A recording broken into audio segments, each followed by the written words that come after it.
홍콩의 라이킹이라는 아파트는 정부에서 소유한 서민 임대 아파트로 총 7개 동에 4,600가구가 거주하고 있었습니다. 홍콩 사람들은 이 아파트가 지어진 지 50년이 넘다 보니 그렇게 선호하지도 않았고, 이곳에 거주하고 있는 사람들은 대부분 가정 형편이 좋지 않은 사람들이 많아 아파트는 항상 소란스러웠습니다. 아파트 복도는 항상 눅눅한 습기가 가득했고, 건물이 오래된 만큼 페인트는 부식이 되어 가루로 떨어져 있었습니다. 라이캉 아파트 316호에는 한 가족이 행복하게 살고 있었습니다. 그 집에는 아버지와 어머니, 그리고 2딸이 거주하고 있었는데, 큰딸 언니 양수지는 올해 22세였고 여동생 양설아는 올해 18세였습니다. 아버지는 올해 63세인데 회사를 퇴직 후 마땅한 직장을 찾지 못해 아내와 집에서 쉬고 있었습니다. 아내는 올해 53세로 전형적인 주부라 외부에 나가서 돈벌이를 하는 성격이 못 되었습니다. 그러다 보니 부부는 항상 집에서 토닥거리며 싸움이 잦아졌고, 10평 남짓한 아파트에 4명이 붙어 살다 보니 한시도 조용한 날이 없었습니다. 큰딸 양수지는 대학을 졸업하고 공무원 시험에 합격해 말단 공무원으로 인생을 시작하게 되었습니다. 공무원인 수지는 어릴 적부터 사귀던 남자친구가 있었는데, 그 남자친구는 초등학교뿐만이 아니라 유치원에도 같이 다녔던 예샤유안이라는 남학생이었습니다. 수지는 남자친구 예샤오엔과 같은 대학에서 졸업했는데, 수진이 공무원이 되던 해 남자친구도 경찰 공무원에 합격해 순조로운 인생을 시작하게 되었습니다. 그러나 예샤오엔은 평소에 도박과 술을 좋아하다 보니 친구들과 거친 행동이 몸에 배어 있었습니다. 수지는 예샤오엔에게 결혼해서 가정을 꾸리려면 이제 그런 행동은 삼가해야 한다며, 자기 언제까지 도박판을 기웃거릴 건데, 결혼해서 애 낳으면 뒷바라지하기 바쁘다고. 아이 진짜 나 이번 딱 한 번만 하고 안 할 거야. 결혼 날짜가 얼마나 남았다고 내가 도박장 같은 데를 기웃거리겠냐. 그럼 이번만 눈 감아 줄 테니까 절대로 도박하면 안 된다. 술도 안 마시는 거야. 뭐? 술까지 못 마신다고? 아이씨, 너무한 거 아니냐? 오샤오에는 수진의 부탁으로 도박과 술을 멀리하며 건전한 생활을 하게 되었습니다. 그러나 오샤오에는 평소에 여자친구에 대한 의처증이 있었는데, 그녀가 조금이라도 전화를 늦게 받거나 만나자는 약속을 받아주지 않으면 다른 남자를 만나고 있는 것으로 생각하고 있었습니다.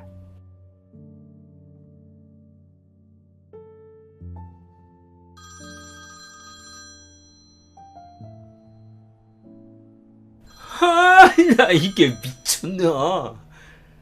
전화 10통 할 때까지 전화를 안 받는다고? 아이씨, 내가 회사로 쫓아가 봐야 정신을 차린다 이거지? 그날 오후, 예샤오에는 퇴근 후 그녀의 직장 앞에 숨어 양수진이 건물 밖으로 나오기만을 기다렸습니다. 잠시 후 직원들이 하나둘씩 버스 정류장 쪽으로 걸어가자 수진이 나오는 모습을 지켜보고 있던 예샤오에는, 야! 너 죽고 싶어? 왜 그러는데? 이유를 알아야 설명을 하지. 너 왜 전화 안 받았어? 부장님 회의 중이라서 전화를 받을 수 없는 상황이었다고. 나는 회의실에 들어가 있었다니까. 그날 저녁 분이 풀리지 않았던 예샤오에는 수진을 집으로 끌고 가 방 안에 가둬두고 두들겨 패기 시작했습니다.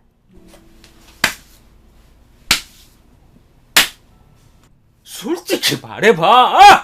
그 시간에 어떤 남하고 그 짓거리 했지? 말해보라고. 오해야. 오해라고. 회사에서 무슨 짓을 한다는 거야? 이거 봐라. 야, 너 엊그제도 다른 놈하고 여관 갔지? 내가 모를 줄 알았어? 그래서 좋았냐?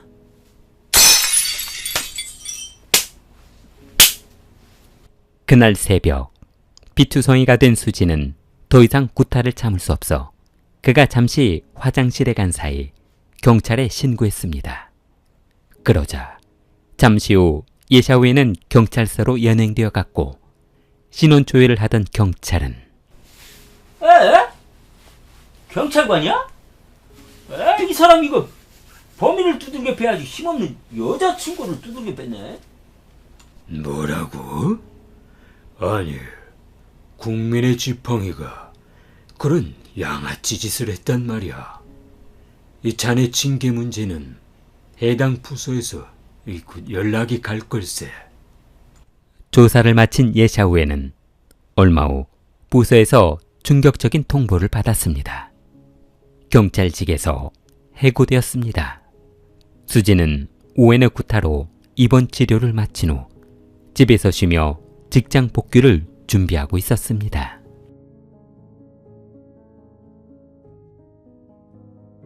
오샤우에는 경찰에서 해고된 후 호텔 경비원에 취직했습니다. 그는 수진에게 이전에 있었던 실수는 2번 다시 하지 않겠다고 했는데 수진아! 나는 네가 도박도 끊으라고 해서 끊었잖아. 그리고 담배도 끊으라고 해서 끊었지.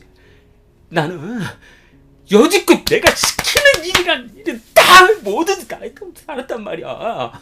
그런데 그깟 실수 한 번 했다고 나를 이렇게 비참하게 만들 수 있는 거냐? 나는 더 이상 할 말이 없으니까 앞으로는 연락 안 했으면 좋겠어. 야, 너 나 같은 남자 놓치면 평생 후회한다. 두고 봐.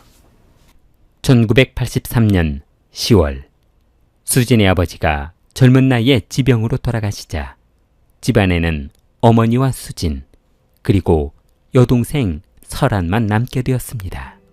장례식에는 아버지 죽음을 애도하기 위해 찾아온 지인들이 많았는데 수진이 한참 손님들과 대화하고 있던 그때 아버지는 전국에 가서도 너를 보살피실 거야. 내가 아버지 마지막 가시는 길까지 같이 해드릴게. 걱정하지 마. 뭐? 그러지 않아도 되는데. 수진은 집안에 남자가 없는 관계로 예샤오웬과 친구들이 장례식장에서 힘든 일을 도와주자 이전에 오웬과의 아팠던 상처가 치료되는 듯 했습니다. 저 밥이라도 먹고 가.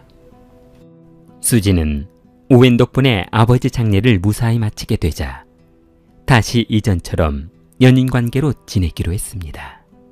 오웬은 수진의 집에 아버지가 없는 관계로 물건 나르는 일이나 힘든 일은 모두 맡아 하게 되었습니다.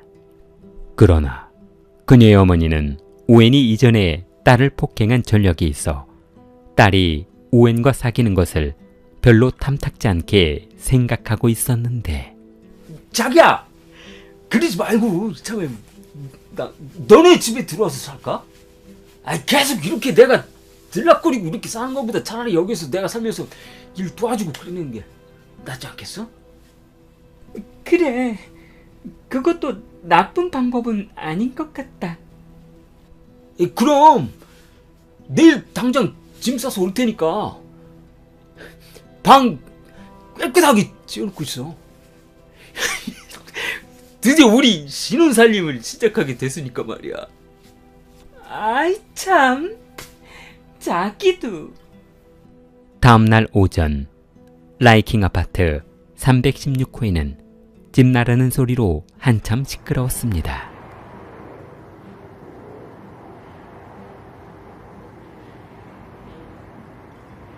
오! 그래 자기야.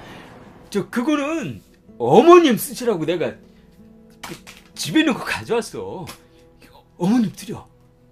아이 참 자기도 뭐 이런 걸 다 가져왔어.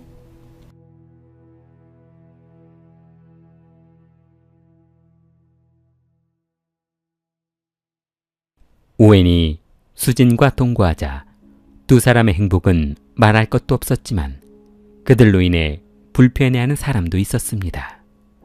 바로 수진의 여동생 설안이었습니다. 그녀는 올해 19살로 대학 입시를 앞둔 고등학교 3학년 학생이었습니다. 그러나 신혼살림을 차린 오웬은 매일 밤마다 여자친구 수진과 관계를 하느라 요란스러운 소리를 냈고 한참 공부하고 있던 여동생 설아는 그런 소음이 고통스러울 뿐이었습니다. 그러던 어느 날 설아는 더 이상 참지 못하고 방문을 박차고 들어갔는데 도저히 못 들어주겠다. 그 짓거리 하려면 여권방을 잡으시던가 호텔방을 가시던가 왜 남의 집에 와서 그 짓거리를 하고 지라는데. 수진은 두 사람 사이를 가로막으며 너 오빠한테 무슨 말버릇이야? 너도 저놈하고 같이 지냈더니 슬슬 미쳐가는구나. 정신 차리라고. 그때 설안이 수진에게 대드는 모습을 보자 참지 못한 예샤오웬이 설안의 따귀를 때려버렸습니다. 이런 포르장머리 없는 것이. 야, 어디 선이한테 대들고 지랄이야? 어? 뒤지게 한번 맞아봐야 정신 차릴래? 아이, 고3이라고 오냐오냐 해줬더니 이게 배는 게 없어? 그래, 어디 때려보시던가. 때려보시던가. 설안은 머리를 오웬의 턱 밑으로 밀어넣으며 왜? 큰 소리 칠 때는 자신 있어도 때릴 자신은 없나 보지? 그때 참지 못한 오웬은 주먹으로 설안의 얼굴을 내려쳤습니다.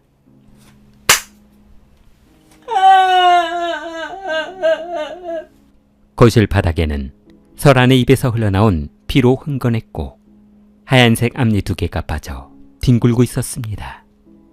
1983년 12월 수진은 오웬이 여동생을 구타하는 모습을 지켜보고 다시 한번 이별을 결심했습니다.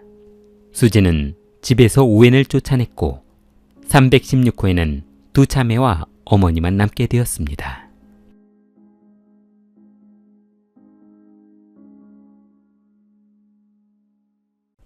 (1984년 5월 5일) 오후 집안에 있던 어머니는 의문의 전화를 한 통 받았습니다. 그러나 전화기에서는 아무 소리도 들리지 않았는데 여보세요? 여보세요? 전화를 했으면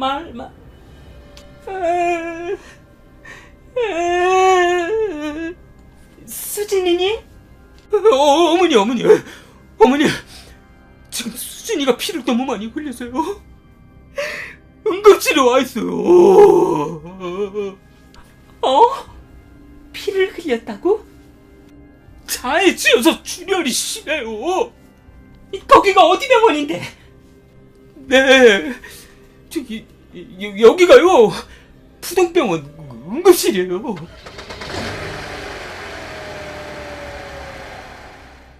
어머니는 딸이 응급실에 있다는 전화를 받고 황급히 병원으로 달려왔습니다. 여기 양수진이라고.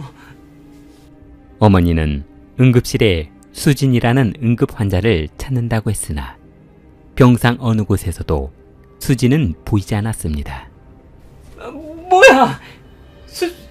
수진이가 없잖아. 그때 어머니는 뭔가 잘못되고 있다는 생각에 뒷목이 조여오는 듯 했습니다. 예샤오엔, 이놈을 그냥...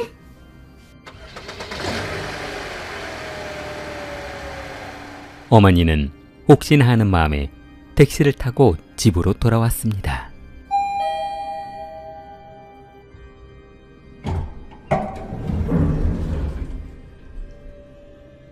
현관문 열리는 소리가 집안에 울려 퍼지고 오샤오에는 박수를 치며 큰 소리로 웃었습니다.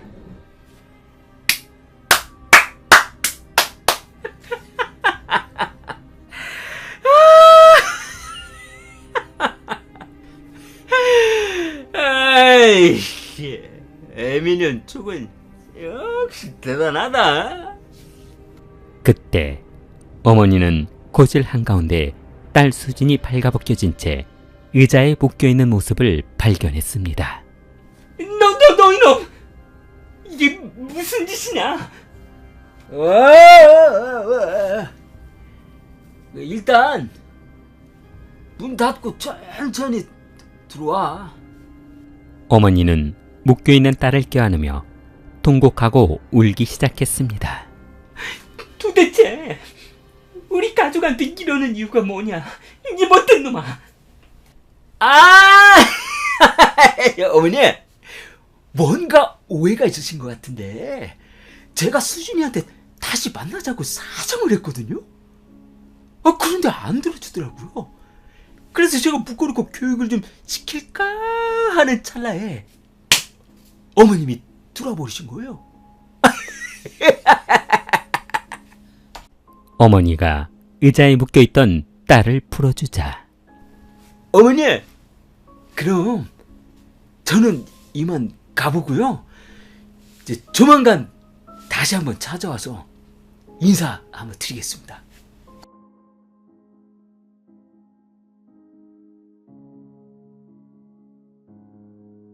오웬이 돌아가고 3일 후인 1984년 5월 8일 저녁 5시 30분 오웬은 또다시 수진의 집에 찾아왔습니다. 아니, 자네가 여긴 어떤 일인가? 내 딸을 그렇게 만들어 놓고 무슨 낯으로 이 집에 다시 오는가 말이야? 오웬은 집 안에 들어가자마자 거실 한가운데 무릎을 꿇으며 어머니, 제가 잘못했습니다. 이번 한 번만 용서를 해주시면 절대로 이런 일이 없도록 하겠습니다. 당장 나가게. 여기가 어디라고 들어오는 게야? 수진이 오기 전에 당장 나가. 수진이가 집에 없나요? 쓸데없는 소리 하지 말고 당장 이 집에서 꺼지게. 경찰 부르기 전에. 결국 방 안에서 숨죽이며 이 광경을 지켜보고 있던 여동생 설아는 경찰에 신고했고 경찰은 20분 만에 출동해 오웬을 끄집어냈습니다. 아니, 지금 뭐 하시는 겁니까? 이것도 다 정신적인 폭행 행위입니다. 어서 돌아가세요. 잠시만요. 또 봐요. 오해가 있으신 것 같은데요.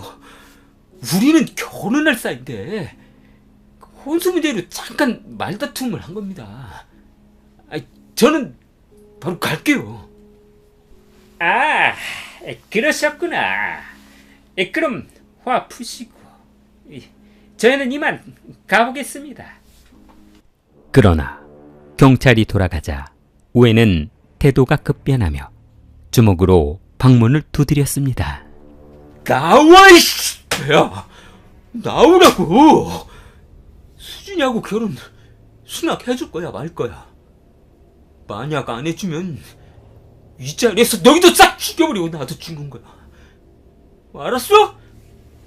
어머니는 경찰을 불러도 사태가 진정되지 않자 오웬의 어머니에게 전화를 걸었습니다. 저녁 7시 30분 오웬의 부모가 수진의 집에 도착하자 너 이놈아, 내 제정신이냐 이놈아?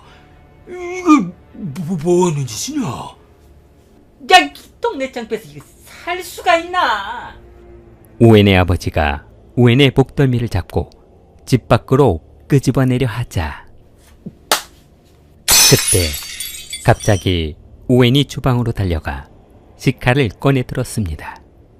그리고 한 손으로 수진의 어머니 목을 조이며 식칼을 목에 들이댔습니다. 문 열어! 문 열라고! 안 열면 네 엄마 죽여버릴 거야! 절대 열지 마. 열면 이놈이 둘 다 죽일 거야.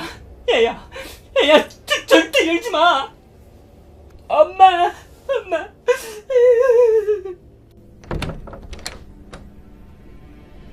방문이 열리자 우에는 방 안에 있던 여동생 설한과 수진을 향해 칼을 휘둘렀고 여동생 설한은 현장에서 즉사했습니다. 수진은 응급실로 옮겨졌으나 사망하고 말았습니다. 오웬에게 수십 곳을 찔린 어머니는 다행히 수술을 성공적으로 마치며 살아났고 오웬은 집으로 도망갔습니다. 현장에서 아들이 사람을 살해하는 모습을 지켜본 오웬의 부모는 너무 큰 정신적 충격을 받아 쓰러지고 말았고 오웬은 집에 숨어있다 검거되었습니다.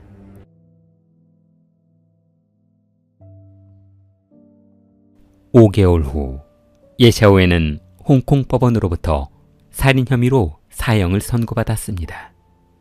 3월 11일 오웬은 항소했으나 법원은 그의 항소를 기각했습니다. 오웬은 처음부터 수진의 집에 들어갈 때 전 가족을 살해할 목적이었고 그가 범행 도구로 사용할 칼도 수진의 집 주방에서 가져온 칼이 아니라 처음부터 옷 속에 숨겨갔던 흉기였다며 증거를 제시했습니다. 두 자매가 사망하자 아파트 주민들은 그렇지 않아도 습한 복도에 두 자매의 귀신이 돌아다니는 것 같다며 이사가기 시작했고 급기야 아파트 단지에서 316호 입구를 시멘트로 막아서 귀신이 나오지 못하게 하자며 벽돌과 시멘트로 316호 입구를 막아버렸습니다.